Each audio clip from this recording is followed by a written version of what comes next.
তা আমাদের আশা হচ্ছে যে আমরা সবসময় বলে এসেছি যে বাংলাদেশের পোর্টটা গ্লোবাল র্যাঙ্কিংয়ে একদম উপরের দিকে থাকতে হবে আমাদের নিজেদের স্বার্থের কারণে, এবং সেই উপরের দিকে থাকার জন্য আমাদেরকে বেস্ট অপারেটরদেরকে এখানে নিয়ে আসতে হবে, যতটুকু সম্ভব দ্রুত কাজগুলোকে কমপ্লিট করা যায়। কারণ আপনারা সবসময় দেখেছেন যে বাংলাদেশের প্রজেক্টগুলো শেষ হতে একটা আমাদের 5 ইয়ার প্ল্যানে একটা প্ল্যান করা থাকে, তারপরে ওটা শেষ হয় 15 ইয়ারে গিয়ে।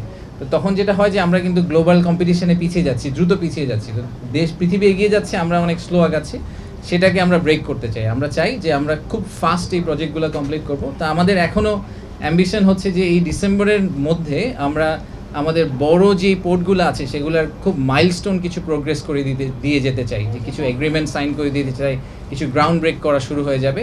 বেশ কিছু জায়গায় আপনারা এমন একটা জায়গায় আমরা নিয়ে যাব যেখানে চাকা গড়ানো শুরু করেছে, এরপর আছে এই চাকাটা থামানো সম্ভব না।